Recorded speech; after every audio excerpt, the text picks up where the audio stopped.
Hello, I'm Brenda Dater, Executive Director at AANE.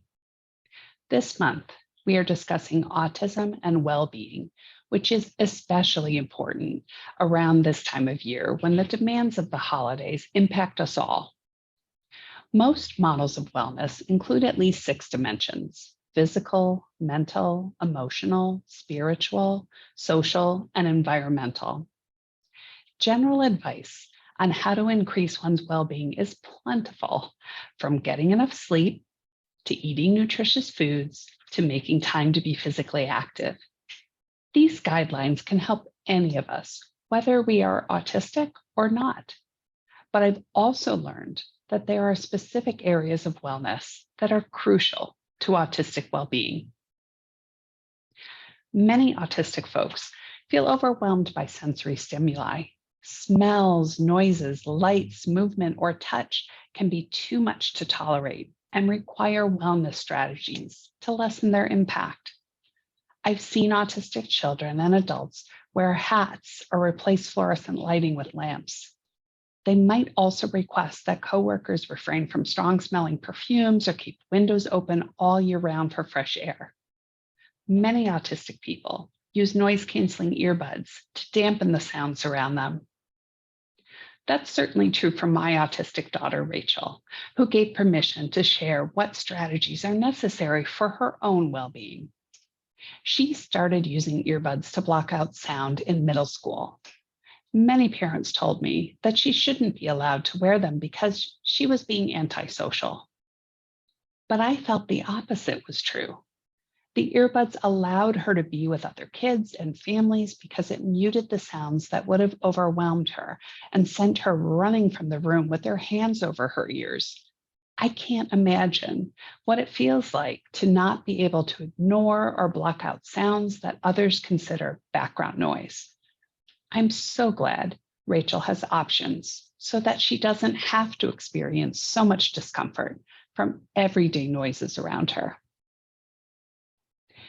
Interoception is the perception of sensations from inside the body. Many autistic people report difficulties with the internal sense of what they feel or need. For example, some don't realize they need to eat, so they might go too many hours without food and wonder why they feel tired or moody. Others find it difficult to feel or accurately describe pain. One day, when Rachel was in elementary school, she didn't look like she felt well. Her cheeks were red and she seemed more quiet than usual. She said she felt fine, but she looked sick to me. The pediatrician took one look in her throat and ears and said, "I can't believe she isn't crying or screaming in pain."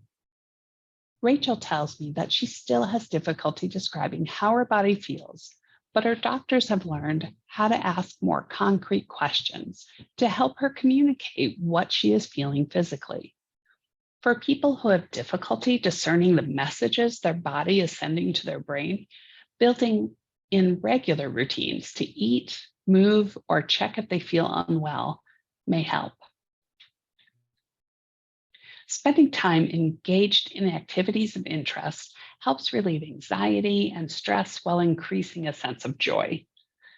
John, an autistic teen, shared that he made sure he had time each day to read manga, a style of Japanese comic books and graphic novels. He loved the stories and characters and could get lost in their worlds. Building time for interest into each day is a great preventative routine to promote well-being.